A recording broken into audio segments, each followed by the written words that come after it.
তাহলে কি এবার বরবাদ এবং তাণ্ডব সিনেমার মধ্যে অন্য দিক থেকে ক্ল্যাশ হতে চলেছে? নমস্কার বন্ধুরা, আমি রূপম চলে এলাম আজকের প্রথম ভিডিও নিয়ে। প্রথমেই জানাচ্ছি সবাইকে ভেরি ভেরি গুড মর্নিং। আশা করছি তোমরা সবাই খুব ভালো আছো। তো প্রথমেই আপডেটটা দেওয়ার আগে বলে রাখতে চাই একটা বিষয়, এটা বলাটা দরকার। আমি কয়েকদিন ধরে পোস্টও করেছিলাম, সেটা হচ্ছে আজকে ঠিক সন্ধেবেলায় তোমরা যারা যারা ফেসবুক পেজ থেকে দেখছো বা ইউটিউব চ্যানেল থেকে দেখছো ভিডিওটা, তোমাদের জন্য আসছে একটা কি বলবো, খুব ভালো একটা পডকাস্ট।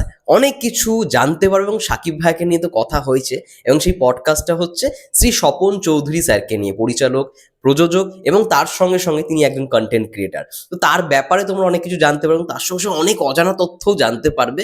তো প্লিজ সবাই সেই পডকাস্টটা দেখো, আজকে ঠিক সন্ধ্যেবেলায় চ্যানেলে চোখ রেখো, তাহলেই তোমরা দেখতে পারবে। এবং সাকিব ভাইয়ার সম্পর্কে তো অনেক কথাই হয়েছে, তো অবশ্যই দেখো। তো এই বিষয়টা মানে এই ভিডিওর যে বিষয়টা সেটা নিয়ে কথা বলতে এসছি। প্রথমে যেটা শুরু করলাম যে বরবাদ এবং তাণ্ডবের কি একটু অন্য দিক থেকে ক্ল্যাশ হতে চলেছে? ইয়েস, সেরকমই হয়তো একটা ক্ল্যাশ আমরা দেখতে পারবো খুব শীঘ্রই। কারণ দি শাকিব খান ইউনিভার্স ফেসবুক পেজের পক্ষ থেকে গতকালকে একটি রিউমার এসছে, একটা তারাও অ্যানাউন্সটা এইভাবেই করেছে যে বিগ রিউমার।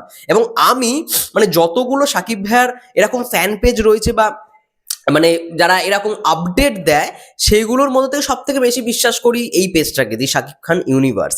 তো তারা যে খবরটা দিয়েছে যে তাণ্ডবের অ্যানাউন্সমেন্ট হতে চলেছে নেক্সট উইক, অর্থাৎ আগামী সপ্তাহের মধ্যে।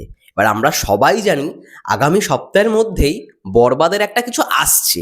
আমি তো আমাদের আগেও বলেছি যে টিজার না হলে সেকেন্ড লুক, এই দুটোর মধ্যে কিন্তু মেকার্সরা প্ল্যান করছে যে কোনো একটাকে ড্রপ করার। কারণ দুটোই এমনভাবে রেডি করা রয়েছে, দুটোকেই তারা মানে একই দিনে তো ড্রপ করবে না, যে কোনো একটা, দুটোর মধ্যে যে কোনো একটা তারা ড্রপ করবে। এবার যদি 14ই ফেব্রুয়ারি তোমরা ভাবো যে বরবাদের একটা কিছু এলো, পনেরো পনেরো তারিখ হয়তো কিছু আসবে না, 16 তারিখেই ভাবো তাণ্ডবের অ্যানাউন্সমেন্ট চলে এলো।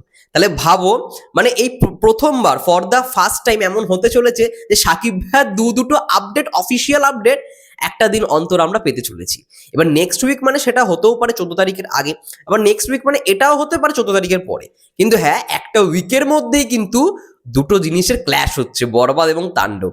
এবং তাণ্ডবের এখনো পর্যন্ত যে প্রি প্রোডাকশন চলেছে সেটা অনুযায়ী মেকার্সরা এটাই প্ল্যান করছে, বরবাদ বলছি, তাণ্ডব ফ্লোরে যেতে চলেছে ফেব্রুয়ারির লাস্টে। মানে আমরা লাস্ট উইকটায়, ফেব্রুয়ারির লাস্ট উইকেই মানে ফ্লোরে যাওয়ার একটা কথা ছিল, এটা আগেও আমরা জানতাম।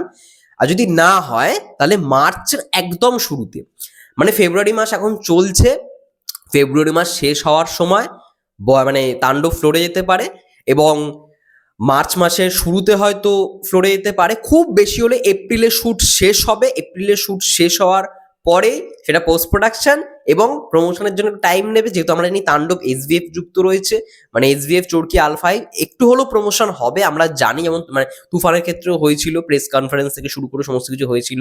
আমাদের কলকাতাতেও হয়েছিল একটা প্রেস কনফারেন্স। তো সেটা করবে, একটু বড় রকম ভাবেই করবে, সেরকমই আই থিঙ্ক প্ল্যান করছে তারা, মেকার্সরা প্ল্যান করছে।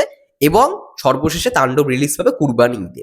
এবার তোমরা ভাবো নেক্সট উইকে বরবাদের একটা বড় ঘোষণা, মানে অফিসিয়াল আপডেট, মানে সেটা অফিসিয়াল একটা সিনেমার আপডেট, যে সিনেমাটা টিজার বা সেকেন্ড লুক এটা একটা আসছে। তার সঙ্গে সঙ্গে আমরা এরকম দেখেছিলাম আগের বছর, গত বছরের আগের বছর, যখন 2023-এর একদম শেষ, তুফানে একটা অ্যানাউন্সমেন্ট করা হয়েছিল, অফিসিয়াল ঘোষণা, একটা জাস্ট ছোট্ট মোশন টিজার মানে মোশন পোস্টার টাইপের রিলিজ করে, যে তুফান, আফিম ভাই, রায়ান রাফি, সাকিব ভাইয়া থেকে শুরু করে একটা বড় অ্যানাউন্সমেন্ট হয়েছিল। তখন যদিও বা সাকিব ভাই রাজকুমারের শুটিং মানে সবে হয়তো শুরু করবে, সেই লুকে আমরা দেখতে পেয়েছিলাম পুরো শেভিং, মানে ক্লিন শেভিং এ। তো সেরকমই আমরা বরবাদের মানে ঘোষণা পাওয়ার পরেই, বরবাদ সিনেমাটার একটা কিছু আসার পরেই আমরা দেখতে পেতে চলেছি তাণ্ডব সিনেমার অফিসিয়াল অ্যানাউন্সমেন্ট। তো বিগেস্ট একটা কি বলবো আপডেট, এবং হয়তো মানে ক্ল্যাশটা ভালো রকমভাবেই হবে। কিন্তু এখন আমাদের মেন টার্গেট থাকবে বরবাদ নিয়েই কথা বলার। অনেক সাকিবিয়ানরাই চায় তারা বরবাদ নিয়ে মানে আমরা কথা বলি, আমাদের পার্সোনালি বিজয় ভাইয়াও বলেছে তোমরা বরবাদ নিয়ে বেশি করে করো, তাণ্ডবটা পরে তো যেহেতু রিলিজ করছে, তো যেহেতু তাণ্ডবের একটা অ্যানাউন্সমেন্ট এরকম আসবে, তো সেটাকে নিয়ে তো কথা বলতেই হবে।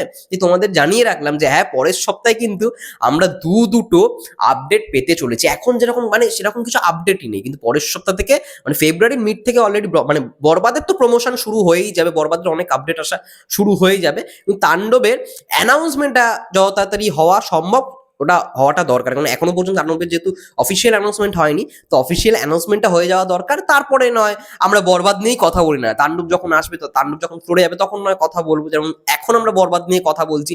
এবং তার সঙ্গে সঙ্গে এটাও বলে রাখা দরকার, 14ই ফেব্রুয়ারি যদি বরবাদের কিছু এসে থাকে তাহলে সেই দিনকেই তাণ্ডবের যেন অফিসিয়াল অ্যানাউন্সমেন্টটা না হয়। আই থিঙ্ক এটা করবেও না, কারণ তাণ্ডবের অফিসিয়াল অ্যানাউন্সমেন্ট করা মানেই সেখানে সাকিব ভাই উপস্থিত থাকবে। আর বরবাদের কিছু যদি মানে আনুষ্ঠানিকভাবে কিছু হয়ে থাকে তাহলে সেখানেও সাকিব ভাইকে উপস্থিত থাকতে হবে। তো দুটো জায়গায় তো আই থিঙ্ক সম্ভব না, তাই আমার যেটা মনে হচ্ছে মেকার্স এরকম প্ল্যান করবে না, বা সাকিব ভাই নিজেও চায় না যে একই দিনে দুটোর ঘোষণা আসুক, তাণ্ডবের অফিসিয়াল অ্যানাউন্সমেন্ট বা বরবাদের টিজার বা কিছু। ঠিক আছে, ওটা হলেই বেটার, মানে এক এক দিনে এক এক রকম আসুক। সে 14 তারিখ এটা আসছে, 16 তারিখ 17 তারিখ আমরা তাণ্ডবের অফিসিয়াল একটা অ্যানাউন্সমেন্ট পেলাম, ব্যাস এটাই হওয়াটা দরকার। তো যাই হোক, তোমাদের কি মন্তব্য অবশ্যই কমেন্ট করে জানাও। ভিডিওটা ভালো লাগলে অবশ্যই লাইক করো। আমাদের চ্যানেল মানে ইউটিউব চ্যানেল থেকে যারা দেখছো প্লিজ চ্যানেলটাকে সাবস্ক্রাইব করে দিও। ফেসবুক পেজ থেকে যারা দেখছো প্লিজ ফলো করে দিও। ততক্ষণের জন্য সবাই ভালো থেকো, সুস্থ থেকো, চ্যানেলটা চোখ রেখো। Tata, take care, by.